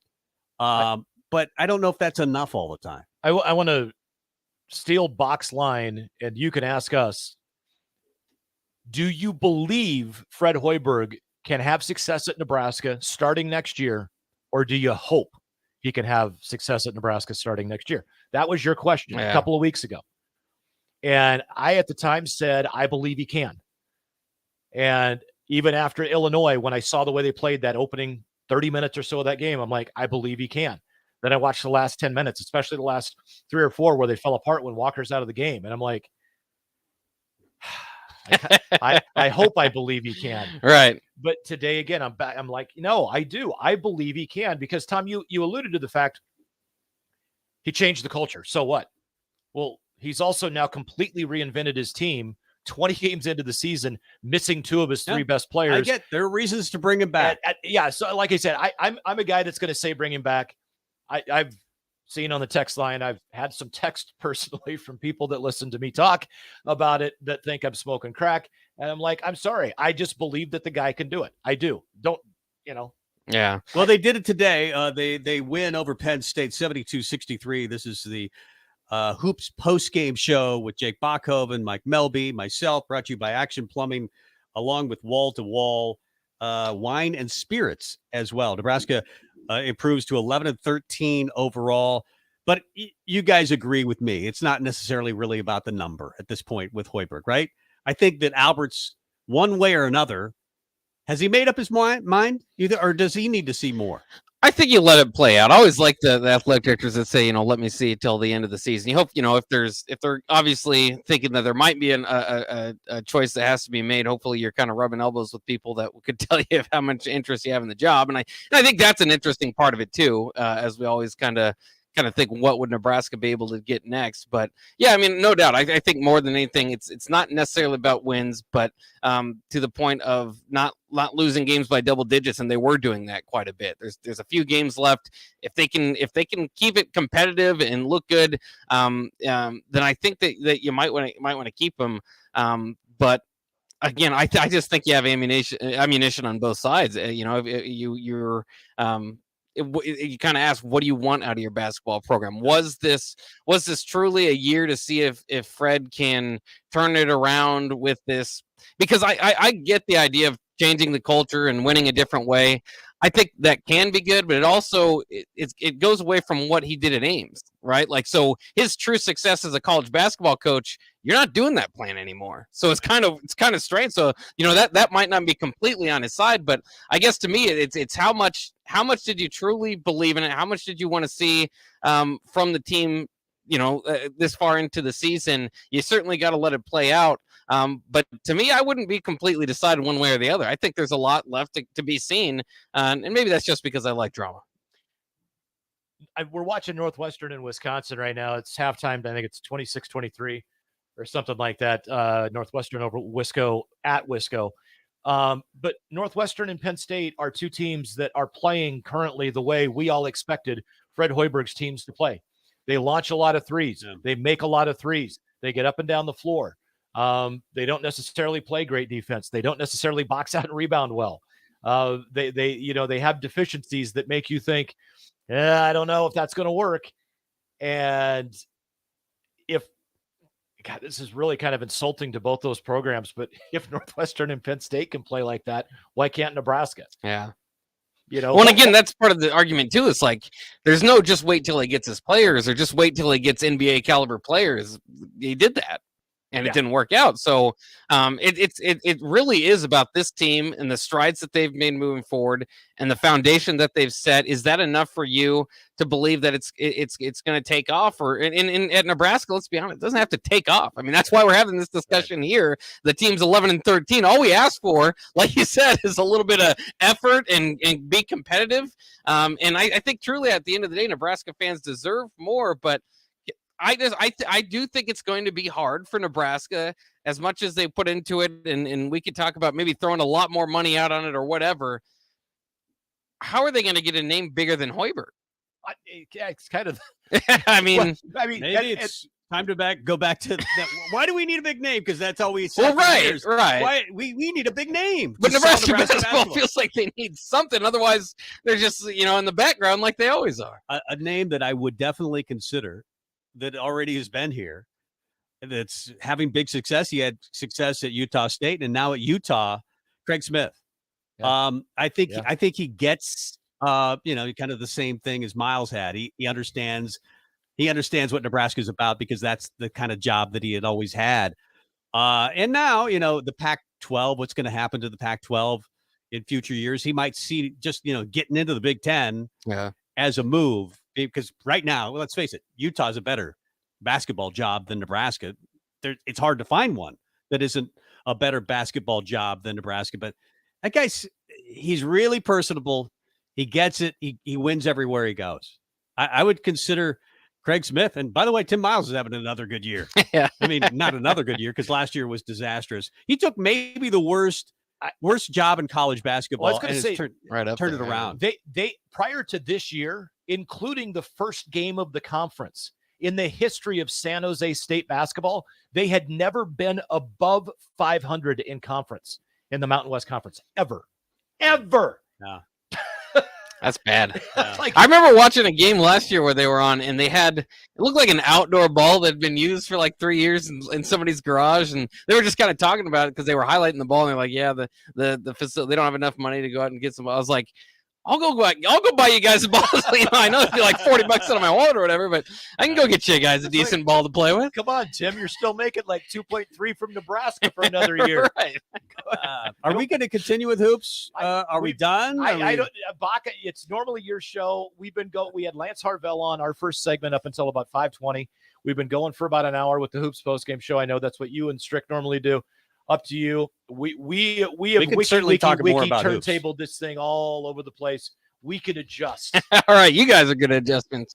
You guys can go ahead and adjust. I think we got enough basketball. And did you guys see Kevin Steele hired as Alabama's defensive coordinator? Oh, did he? Yeah, that was just in the last half an hour. Let me ask you this: will Scott Frost appear on any coaching staff this year? There have been some rumors. I think I saw an article the other day that maybe he ends up at Miami. As the offensive coordinator. But wouldn't you take a year off? I mean, I would. Yeah, I would take many years off. I so bad want to throw out the rumor, but I'm not going to. But if I'm him, I would take a year off and collect $5 million. Yeah. Well, it worked out so far. Yeah. You got a nice little buyout, Scott Frost. We'll move on to other topics. Nebraska wins today. They do improve to 11-13 on the year. And I thought their best offensive performance of the year, shot 53%, 40 from three-point range. Keisei Tamanaga goes off for 30 in the game, and Derek Walker only has 9. Sam Griesel only has 7, and Nebraska still wins the game. Quick side note, if you noticed, Casey Tamanaga did not finish the game as well. I wanted to bring this up. Looked like he had a little bit of a hip or a thigh injury. Did not know that. Yeah, looked like getting stretched out over there. He's getting stretched out, so hopefully that's nothing serious. So we'll probably add the finishing touches on Hoops Talk, but that's pretty much it. The Husker Hoop Shot. Huskers won, man. Hey, that's a good day. Nebraska basketball wins today. That's always a good day. Bach, thanks. Yeah. We'll listen to you on the radio, as we always do. Sounds good. I'll listen to you guys on the radio, too. You listen to us on the way home. We'll talk maybe some Husker football. Wednesday was signing day. It was. And I thought it was a rather interesting signing period for Matt Rule. He continues to impress. I mean, he's winning the offseason. I know Nebraska coaches always do that, but he's been very impressive. So we'll talk some Husker football, Matt Rule, and we'll do it next. We're moving into Husker Rewind. We can officially call it the Husker Rewind now. Mike Melby there, Jake Bachhoven there, who's about to leave. Or he may stay. Who knows? Or he might stay. Jake could be here when we get back. We'll be back with more after this. Flowers and chocolates are great for Valentine's Day, but you know what really earns you bonus points? No, not from you, but from the professionals at The Body Shop. Now is the time to purchase a gift certificate for your significant other to make sure you're the big winner this Valentine's Day. Go to thebodyshoplincoln.com and select from their variety of specific massages. Once you've purchased, you can either print out the certificate or email it to the lucky recipient. Do Valentine's Day right this year with a massage from The Body Shop at 48th and A. I'm Brian. At 58, doctors told me I had the heart of a 37-year-old man. They told me that after my heart transplant surgery. If you're a smoker, here are some tips in case that happens to you. First, you have to quit smoking before you can get on a list for a transplant. So quit now and never feel sorry for yourself. I don't. I only feel sorry for that 37-year-old man. Call the Nebraska Tobacco Quit Line, 1-800-QUIT-NOW, 1-800-784-8669. Paid for by Tobacco Free Nebraska. Aired with the Nebraska Broadcasters Association and this station. This is the Sunday Rewind on 93.7 The Ticket and theticketfm.com.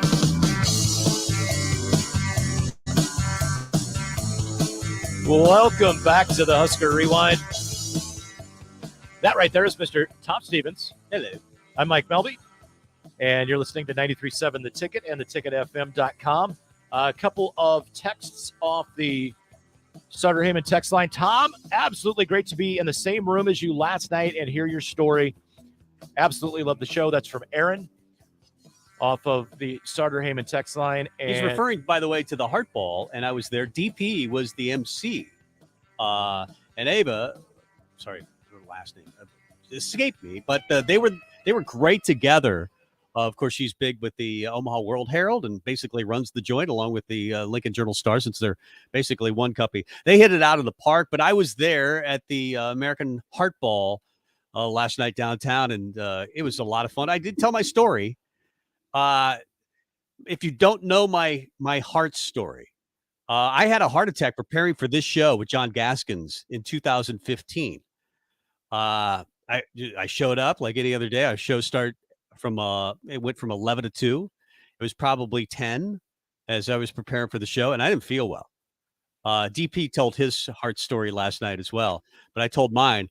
And I went home, stupidly enough, from here, and Bryan Hospital is, 3 miles down the road? I could have just driven there, which would have been the smart move, but I didn't. I went home. Having never experienced a heart attack, I didn't know what it was. I didn't know what I was going through. But when I got home, it didn't feel good. And I collapsed on the floor. My brother performed CPR, which he said felt like 2 hours. It was 3.5 minutes before the medical professionals got there. The ambulance got there. They were very quick. But I was one of the first in the entire country to have the Lucas device used on, which mimics CPR. And it probably saved me. But they performed CPR, I'm going to say 50 minutes, for 50 minutes, which is a long, long time. You're usually a goner if they're performing for 15 to 20. When I got to the hospital, it's completely blue. It didn't look good. They were telling my family, hey, it doesn't look good. And even if the lights are on, I'm not sure anybody's going to be home when we wake them up. So get to that point, they clap or whatever they do, and they wake you up, and I go, where am I? And Heidi, my wife, fiance then, said, you're in the hospital. I go, what the heck happened? You had a heart attack. And I said, it must have been the baked potatoes. That was the punchline, because I was eating a lot of baked potatoes. I was actually serious. I was thinking in my head, have I eaten too many baked potatoes? I had a heart attack. But that's the first thing. And then, of course, they knew that the lights were on, but nobody was home, so they just turned me off again. No, but that's the story I told last night. And I'm going to just put a real quick tag onto the end of that. Your second heart attack that not many people know about. I had a second one, 2017. You actually had Jake Sorensen drive you to Bryan. Right. And he drove me to the entrance. To the entrance, not the ER. Not the ER. And the guy that was standing there in front of you asking directions to a room was an older gentleman that decided after he got directions, he was going to try to pick up the lady sitting behind the counter. While he was hitting on the attendee. And you're behind going, hi, I'm having a heart attack over here. And Sorensen, of course, doesn't take me to the right place, but it made the story better. I get up to the room finally, and the sirens start going off. I didn't know they had sirens, but when somebody has a cardiac arrest, that's what they do. And I'm looking over thinking I'm feeling better. And I'm looking over, I'm going, is there something wrong with that guy over there? And they go, no, this is for you. And that was a quadruple bypass. But I am really, really, and I said it last night, thankful for all the great doctors. Lincoln has some fantastic heart doctors in general. And they really took care of me at Bryan. So there you go. So thank you. Interesting. Yeah. So Aaron off the Sutter Heyman text line, also Randy off the text line, said, in case you were wondering, Tominaga hit one from Marysville. And said he was near the H when he pulled the trigger on one of them. How about Sam Hoiberg? And hell yeah, we beat Creighton this year too. Go Husker hoops. So good stuff off the Sutter Heyman text line. So back into the Husker Rewind. I'm going to do, without playing it, I'm just going to do a real quick starting gate. Okay. To cover a couple of things. We didn't do that. Yeah, because we didn't do the starting gate. Husker hoops fell 72-56 on Tuesday to Illinois, despite 21-6 from Sam Griesel. And then today they win 72-63 over Penn State at Pinnacle Bank Arena. Casey Tominaga, 5 of 10 from 3, goes off for 30 points. And the Huskers, I don't know that they trailed in the game. And hey, I don't know how much steam is left in the engine of the train, but it's on the tracks again. It's rolling again. Keep playing with that intensity. They keep making shots. They may get a couple of more W's here. Husker women held off Michigan State Raleigh on Thursday to win 71-67. They play Northwestern tomorrow. Nebraska football team wrapped up the 2023 recruiting class, getting signatures from Isabel Smith-Flores, Demetrius Bell, Sua Lifotu, Jeremiah Charles, and the late addition of DeAndre Barnes, cornerback out of Aurora, Colorado. That was on Wednesday. We'll talk about that in a second. Nebraska baseball named its captains on Friday. Catcher, designated hitter Griffin Everett, right-handed pitcher Shea Shanneman, left-handed pitcher Kyle Perry, shortstop Bryce Matthews, infielder Efrain Cervantes, and then NU shot putter Axelina Johansson yesterday shatters the school record for a throw. She sends one 63 feet 4 inches. Wow. The old mark set in 97 by Tressa Thompson was 60 feet 7 inches. The Hawk Sweden native 63-foot 4-inch throw is the second longest shot put throw in women's indoor shot put history. Wow. And by the way, her second throw of the meet actually beat Tressa Thompson's record by 2 feet. She then topped that by another foot on her third throw. That's incredible. Congratulations. That's an awesome story. We don't talk a lot about shot putting on the show, but Matt Rule is a big fan of track stars. Yes, he is. He likes to get them in his recruiting classes. He's gotten several. Bryce Turner is the one that I first thought this is something that Nebraska doesn't normally do. I mean, a guy that doesn't have a lot of senior film, maybe he has some potential, but he's really fast and he runs a 10.600. So Nebraska is going to offer him. Maybe you're going to see a lot of this. Then you saw the Jalen Lloyd offer out of Westside, a guy that Nebraska had not for a second been recruiting. He's another track star. You get Jeremiah Charles, who's a basketball player, but also has done some triple jump as well. And he's been offered. He's one of the Texas kids, along with Ishmael Smith Flores, the tight end. They star on the basketball floor, but obviously on the tracks. It just feels like a recruiting class that a lot of people might look at if you didn't know the track numbers and think, well, man, they are reaching on quite a few guys. But if it works, then everybody's going to be doing this. Well, and the funny thing is, and this is what is so bizarre about the recruiting philosophy, is his first two signees or commits, in Bryce Turner and Jalen Lloyd, are essentially, at the time of their commitment, 0 stars, with very few, if any, Division I offers to play football. Yeah. However, they both had track offers. And then you go to a stretch a couple of weeks ago where between who is it? Mikhail Sherman, MJ Sherman, an edge rusher that was at the University of Georgia last year, and then Arik Gilbert, a tight end for Georgia last year. Those two transfers. Oh, by the way, they're 5 stars. Yeah. And they're not 5 stars that are on the fringe of whatever. No, they were like top 5 to 7 in the country in their recruiting class. So he doesn't care anything about anything other than your personality and the tangibles that he sees on the track, on the field, on the court. If you have that athletic ability, he has the utmost confidence in his coaching staff. They're going to coach him up to the point where they're going to become fantastic football players. He told Steve Sipple and Sean Callahan that Arik Gilbert can pretty much do whatever. Basically said it in a different way, but he's as talented. I think he said as talented as a player as there is. And there's word now that Arik Gilbert is 6'6", 280. I don't think Junior Miller ever got that big, and he was big. Yeah.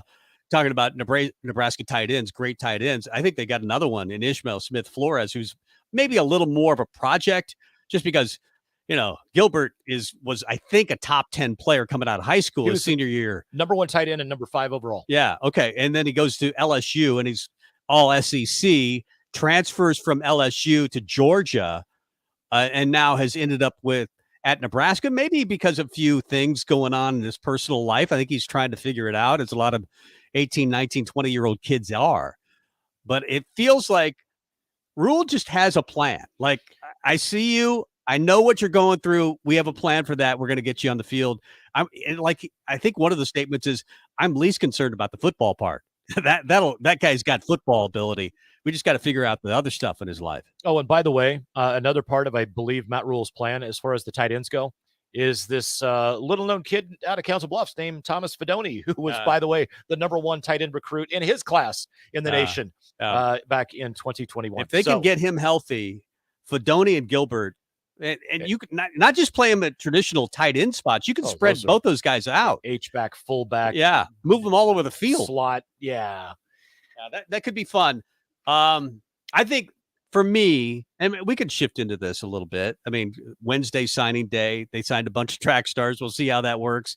Even DeAndre Barnes is interesting to me, who is just out of the blue. Apparently, Satterfield is touring schools in Colorado. He comes across that. That's a great story. because he sits down with the head coach in Colorado, one of the schools in Colorado, and he goes, you got to look at this guy's tape. And you look at his tape and you go, how is nobody recruiting this guy?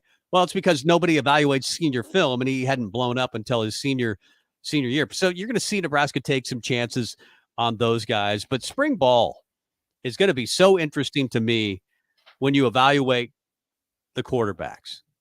I mean, yeah, Casey Thompson's not going to be a part of spring ball. Obviously, he's got that shoulder thing, and he's still going through rehab with that, so he won't be available.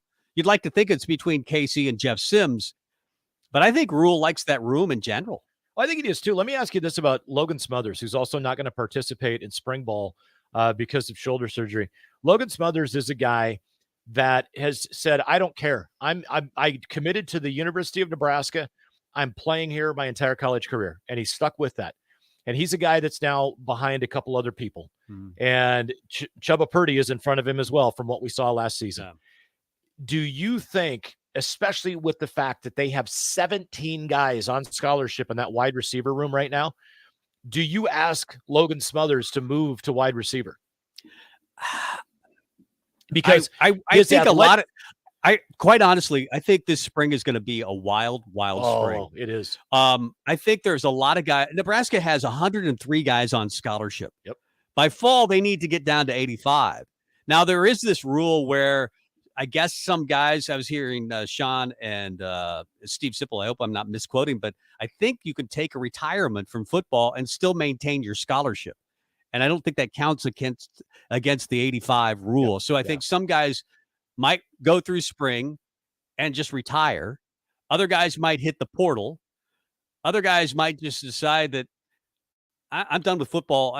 Because I think they're going to make these, and what you've heard is these sessions with Corey Campbell are pretty strenuous. Like, this guy is a weight coach that is going to put you through the ringer. And that's kind of what all off-season weight programs are designed to do. I've heard the mat drills are just crazy. And you do that in part, I think, your first year as coach, just to decide who wants to stay and be totally on board with what we're doing. Yeah, and that's the one thing that came across in every single press conference from every one of the assistant coaches so far.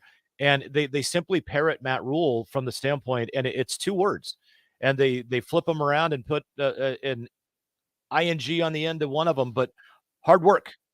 If you're going to work hard, we need people that are hardworking. Hard work hard. Hard work hard. Yes. And like that's it. Like, it's just repetitive, and that's the way the winter conditioning program is going. And there's going to be guys. Let's face it.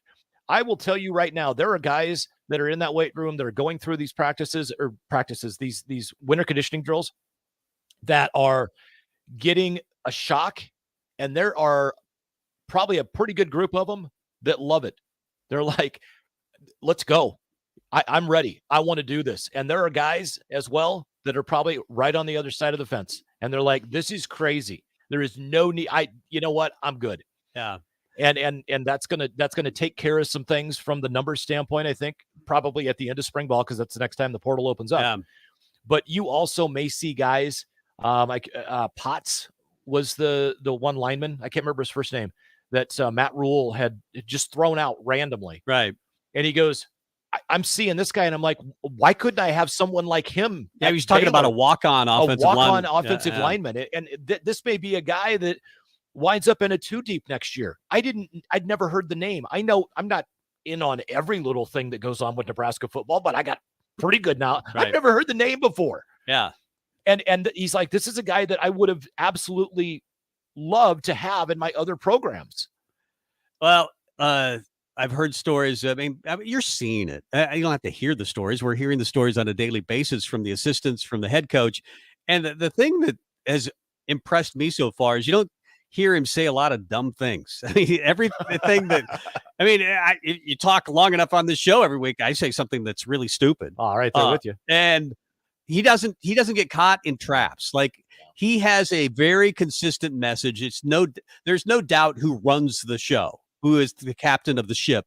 And they the one thing sometimes gets you in trouble. It got Nebraska in trouble last year. Mickey Joseph would say one thing, and Mr. Whipple would say another thing, and Frost would say one thing, and nobody would say that or even understand what he was saying in some cases. You always understand the message because he says the same things over and over and over, and it's about the player. And it's about getting better. And I don't want to hear about bowl games. Let's get through a workout, that type of thing. Hard work. It's just kind of refreshing. Work hard. Work hard. Hard work. Hard work. Work hard. Hard work, Tom. We could talk a little more football. We could touch back on baseball. We had Lance Harvell on with us. I'm excited about Nebraska baseball now. I didn't know about any of these guys that were coming in. I mean, you read this and that in the paper as they sign, but he's going to be on with us, I think, throughout the season. It sounded like we can get a hold of him, and he's just great. You just ask him about the time of day, and he can give you a great answer for 20 minutes. We may have to kidnap him in for an entire show. Yeah, I think that's going to happen. Promise him some wings or something. Nebraska did win today. If you were wondering, the basketball team looked good in a 72-63 win over Penn State to improve to 11-13. So we could hit back on that. Talk a little football. We'll see where the show goes during our final 15 minutes. He's Mike Melby. I'm Tom Stevens. It's Husker Rewind. Alexa, play 93.7 The Ticket. Okay. Playing 93.7 The Ticket. Alexa, turn down the lights. Dimming the lights. Alexa, order a pizza. The big one. All the toppings. Are you sure that's a good idea? Alexa. That's a lot of pizza for just one man. Alexa, just do it. Stop judging me, just do it. As you wish. Thanks, Alexa. You're my best friend. Neil Armstrong waited 6 hours and 39 minutes to step onto the surface of the moon. Jackie Robinson waited 20 months to play his first game with the Brooklyn Dodgers. And even DiCaprio had to wait 22 years to win an Oscar. You can wait until your destination. Don't text and drive. Visit StopTextStopWrecks.org. A message brought to you by the National Highway Traffic Safety Administration, Project Yellow Light, and the Ad Council. Hey, it's me, your cell phone. We need to talk about something. Something serious. I know you love me. I know you like using me wherever you are, but I feel like this isn't working out when you're driving. I know you may think that it's possible to focus both on me and the road, but I just don't feel the same way. I think we should spend time away from each other when you're driving. It's for the best.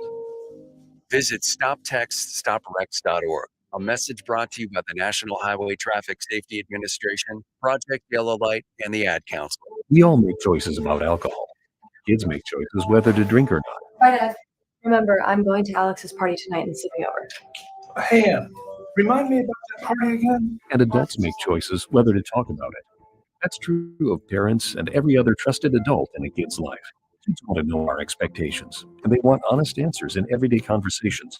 So talk with your kids and help lead them on a positive path. Sponsored by DHHS and aired in cooperation with the Nebraska Broadcasters Association and this station. A lot of work goes into making Nebraska, keeping it, helping it thrive, making it fun. Everything that goes into caring for our outdoors, from waters to wildlife, plays a big role in making Nebraska home.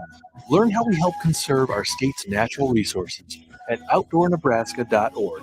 Paid for Nebraska Game and Parks, aired with the Nebraska Broadcasters Association and this station.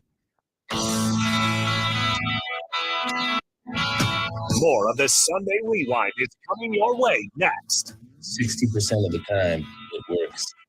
Every time. On 93.7 The Ticket and theticketfm.com. Oh, with that movie and that line from that movie in mind, fresh off the starter here in the text line, Tom, if you would come over here and click this link, this chapter promises to find you love. Find me love? Yeah, that's what it says. I'm guessing it might be a little nefarious. Welcome back to the Husker Rewind. I'm Mike Melby. That's Tom Stevens. We're getting spammed by people on, anyway. They're going to find us love. They're going to find us love. We've got all the love we can handle. Just, the fact that Nebraska won today. Love that. We love that. And, a good sign. It makes me think that, maybe this Hoiberg thing, we're seeing progress, right? We're seeing progress, and it's being done in part by, Sam Hoiberg, a guy that you could make an argument that probably should have been starting all year, but you get 30 points from Keisei Tamanaga. Obviously, that's not going to happen every night, but you only get 9 from Walker, and you still win, 7 from Griesel, and you still win. That was a good win today, and if they can show more of that toward the end of the season, I say stay with Hoiberg. If it's going to look like that on a regular basis. Oh, completely agree. And I don't remember if it was Bach or Strick during the Hoops postgame show made the comment, Tominaga is not going to go off for 30 every night. So what happens if he doesn't? Well, last time I checked, Sam Griesel had 22 against Illinois. Derek Walker had 21 and 7 against whoever was. I mean, there's guys that are putting up the 20 to 22 to 25-point games, and it's a different guy. And it's exactly what we talked about going back to October before the season. We don't know who's going to lead the team in scoring because it could be anybody. CJ Wilcher could go off and have another 20-plus point game. Obviously, Tominaga could do it. Oh, last time I checked, Sam Hoiberg led us in scoring a couple of games ago. They have so many options, even though they're down so many options. Yep. Well, I do think, I look at next year. Can you get another Bandamel out of the portal? Absolutely. You can get, I love Bandamel, but you can find Emmanuel Bandamel. You can find other guys in the portal like him. Can you find another Juwan Gary? I know he's coming back, but you need probably 3. You need probably another guy like Juwan Gary because Bandamel is leaving. You can find a guy like that. I don't know that you can find another Derek Walker in the portal. And he's by far Nebraska's best player. Maybe you can find somebody better. I suppose it's possible. I just don't. That's where I'm leery that Nebraska can be better than this year, next year. If they find a point guard, and don't forget, though, you've got Eli Rice coming in, and I get it. He's going to be a true freshman. He's a good player. But he's playing for IMG Academy, a school that is going to send 11 guys to play D1 basketball. He's the best player on their team. And you've got Ramel Lloyd, who is a top 70 recruit, second highest recruit since, or the highest recruit since Glenn Watson to commit to Nebraska. He's a guy that redshirted this year. He's coming back. Hugh McPherson is a young man that is redshirted, and now he's, rehabbing a knee injury that would have played and been a guy that's going to give you quality minutes and be your backup point guard this year. They do need help out of the portal, but it's not like, to me, it's not like the cupboard is bare. And then flip side is you've got Denham Dawson, who again today, it wasn't a spectacular game. He goes 2 of 3. He winds up with 5 or 6 boards and a steal. But, he's a guy that just came in and gave you good quality off-the-bench minutes. And there's going to be games where he's going to hit a 3 or 2. He's going to have 11 points. He's going to have 7 boards. He's going to have 2 steals, no turnovers. Yeah. I'll take that. I get it. It's a role, but that's a role you have to have on your team. I'm telling you, Sam Hoiberg is really a difference maker. And if you foul him late in games, he's going to make the free throw. He can make a jump shot. He's a guy who knows how to play basketball. The infusion of Sam has been, I don't think it could be understated how good he's been. Here's a guy that I didn't think was good enough to even be on this team. He's good enough to play in the Big Ten. Yeah. He's better than what I saw from his brother Jack. Charlie decided not to play college basketball. I think Charlie and Sam are twins, and Sam decided to play. And that guy, it just makes you wonder, was Fred really just worried about the perception of playing his own son? Or maybe just the pressure of being, his son and having to perform at a pretty high level. Maybe the expectation's a little bit higher. But it could have been. But at the same time, you still had Emmanuel Bandamel and Juwan Gary that bring you stuff that I Sam still think Hoiberg even can't, if they're here, have size. But I think even if they're here, Bandamel and Gary, you can make an argument that he should be playing. I know he's a redshirt freshman, so maybe it's just kind of the lights gone on more recently. Yeah, that could be bottom line. You cannot teach basketball IQ. He's got it. You can improve it a little bit, but Yeah, you can't teach it to the level that he's got. I think it's just one of the better stories of the entire basketball season. It's just otherwise the story's really kind of crappy because it's just very sad news with the injuries, and that's kind of where it's gone. Just a few minutes left, but spring ball. What are you most fascinated to see when spring ball happens? A real football game for the spring game. And it sounds like Alberts is promising that. Yeah, that's kind of what I. You think it'll be a sellout? I think it'll be over 80,000. Last year was about the worst attendance they've had in a while, and it was 50. Yeah. It was 50 some. Yeah, they had 36 or 37,000 back in like 2017 or something. But Yeah. the most intriguing thing to me is Jeff Sims at quarterback. They're not going to show a whole lot of the offense, but how does he operate? How does he get along with people? We're going to hear stuff about practice. Trey Palmer said, "Throw it up, I'll go get it," and he did, and it ended the practice. Are we going to hear stories like that about some of these new guys that are speedsters? What are we going to hear about Jeff Sims and the way he runs the offense? Because it's going to be his offense to run this spring. Casey Thompson out with shoulder injury, and he's rehabbing that. Logan Smothers out with shoulder injury. Chuba Purdy, that's going to be an intriguing story. There's a young man that at times last year he came in, he did his best, and it didn't click for him as well as he had hoped and anybody else had hoped. What type of improvements does he make? Where does he come out of spring? I mean, and let's face it, Jeff Sims, it's his, whatever. He's going to get a big leg up on Casey Thompson, et cetera. Don't forget about Chuba Purdy. He was a 4-star. He's a kid that has tons and tons of potential. Maybe he has the massive jump. Lights go on that never were on before as far as how to operate the offense.